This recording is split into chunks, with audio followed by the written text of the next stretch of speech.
we are counting down my top 7 worst seizure episodes. I have them written down in order from the least worst to the absolute worst. So, for number 7, I called a strange man in my contacts asking him for help.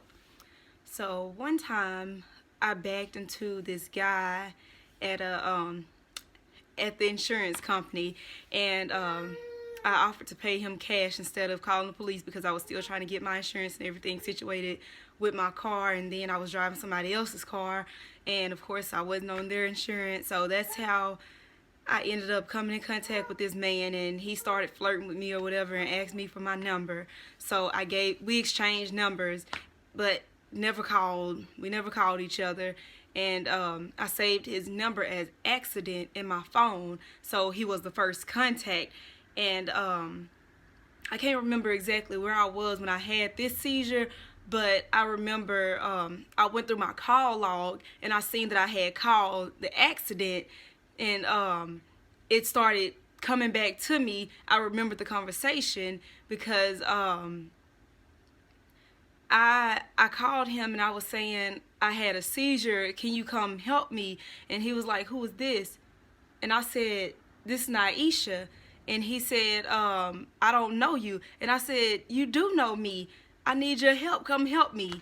And that was it on that one. And that was scary because I could have told him where I was. He could have came and found me and did anything to me, but I didn't know what was going on. I didn't know that I was calling him. I just picked up my phone and just called the first contact in my phone. So that's number 7. Number 6. I woke up throwing up outside of my car.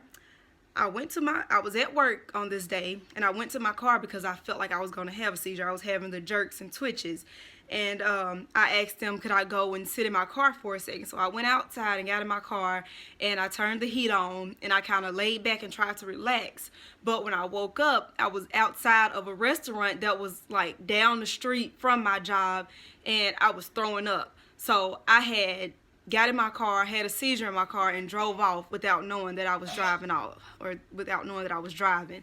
And maybe it was me waking up too early that morning that triggered that one, but nothing was really going on at that time. I just ended up having one in my car. All right, number 5. I was working in the lab. Okay, I'm a lab tech, a phlebotomist, and an x-ray tech.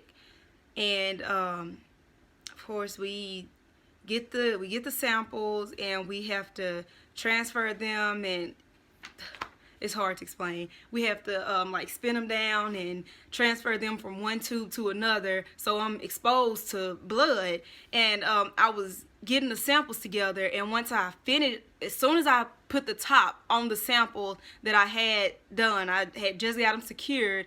That's the last thing that I remember doing. And I woke up in one of the patient rooms in the back, and my co-workers, the nurses, they told me that I ran out, and I was telling them that I had a seizure, and I was saying a whole lot of other things that just didn't make sense to them, and I don't remember anything I said, but I do know that I was twitching and jerking while at work, while I was doing it, but I was trying to fight through it like I always do.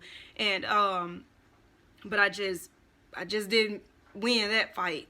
But they said I came out and I was telling them I had a seizure, and I was saying all types of crazy stuff, and they never did say exactly what I said, but they said it didn't make any sense. Number 4.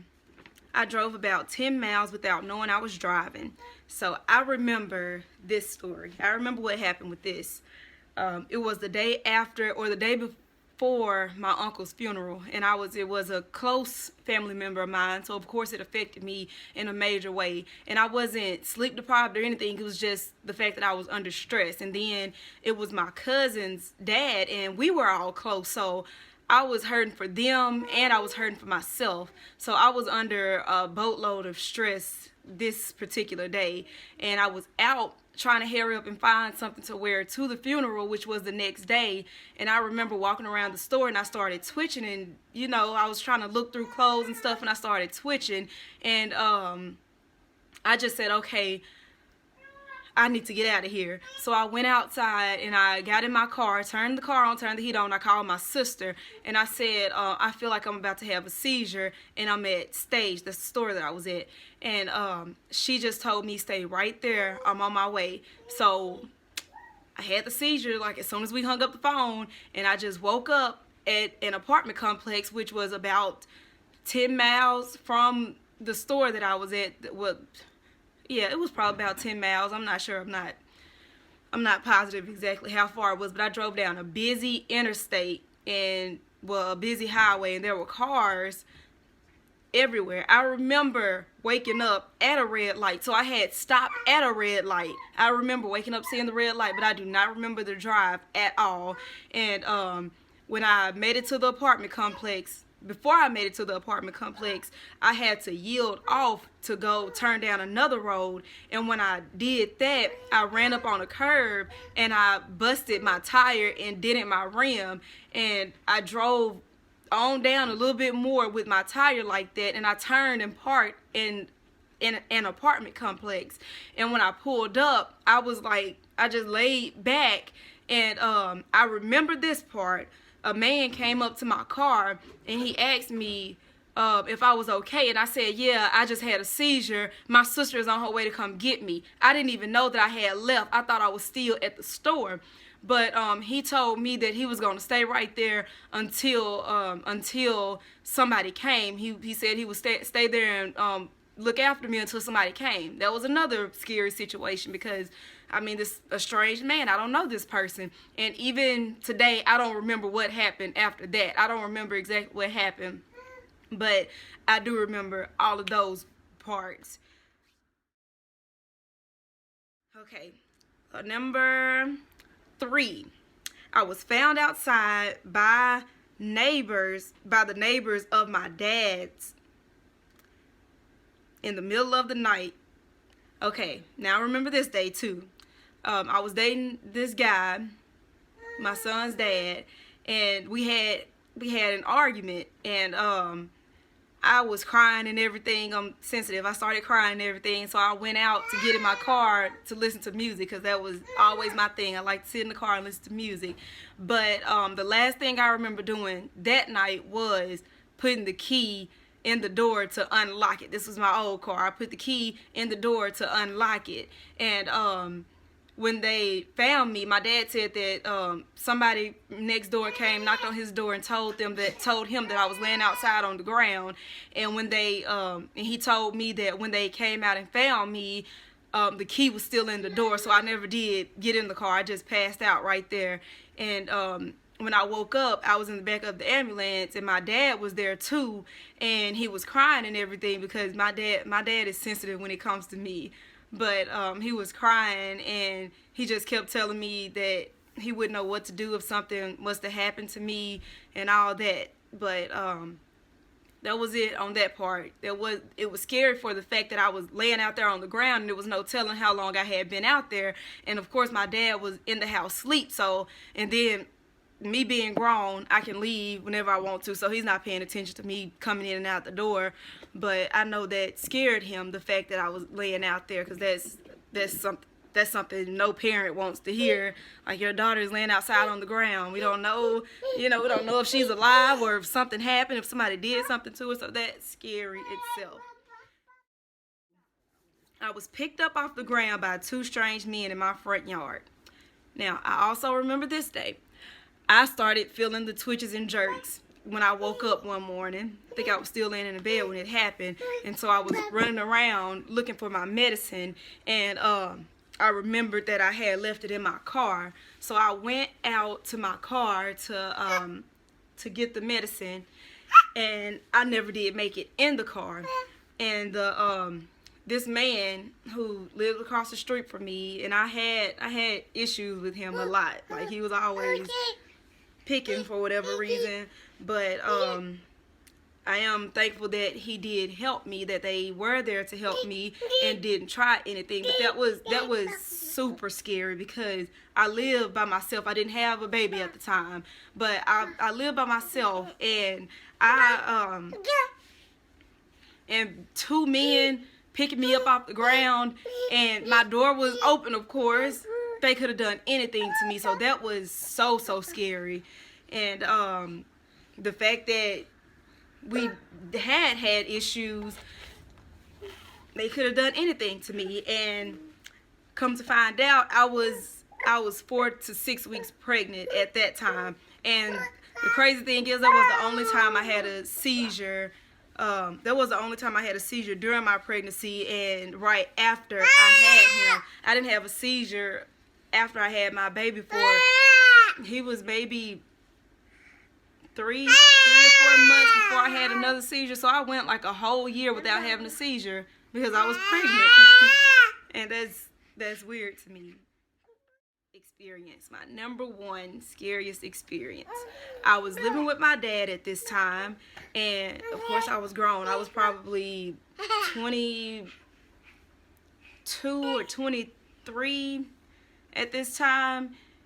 I probably was older, but I was staying with my dad, and my dad wasn't there because on the weekends he would leave, and he had a girlfriend, so he would leave and go spend time with his girlfriend. So I was there by myself, and I was texting my cousin, and I was telling her that I felt like I would have a seizure and all that stuff, and she was telling me to lay down and everything, and so I guess I had the seizure right then.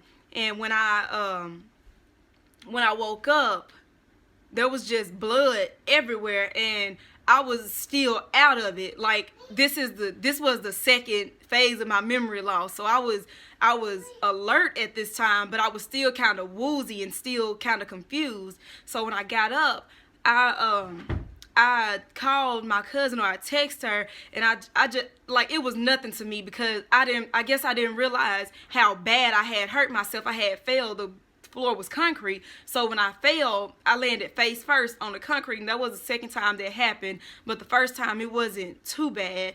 But this time, when I fell, I landed face first on the concrete, and I split my eye right here. And I didn't know that it was that bad because, like I said, I was still out of it. So I was talking to my cousin still, and I told her, like, I bust my head, and she asked me if I wanted to go to the emergency room, and I told her no, because I don't ever go to the emergency room, or I try not to ever go to the emergency room just because I have a seizure, because I'm used to it. It's something that I just deal with, and I know that I had hurt myself, but in my mind, I was thinking, nah, I'll be okay, it's nothing, it's not that bad. And so when she came over, she looked at me, and she immediately started panicking, like, oh my God, you have to go to the emergency room. So she ended up taking me to the emergency room, and I guess it was that bad because I had to get stitches. And it was, that picture is in the video, but it was a pretty long scar, and my face was messed up. Like, my whole face had swollen, and that the other time it happened, I just had a big knot on my forehead right here in this same side. That was like the third time for this side, but I had a big knot right here, and the swelling went down to my face, and both of my eyes were swollen. I didn't even look like myself, and I have a picture of that one as well, but I don't remember exactly what happened with that one, so I didn't include it in my countdown. But the swelling went down to my eyes, and I had a black eye. My right eye was black for like a week. I had never had a black eye, but my eye was black for a whole week just because the swelling traveled down my face, and I looked pretty bad. And that is it. Come here. You want to say hi? Say hi. Hi. And say bye-bye.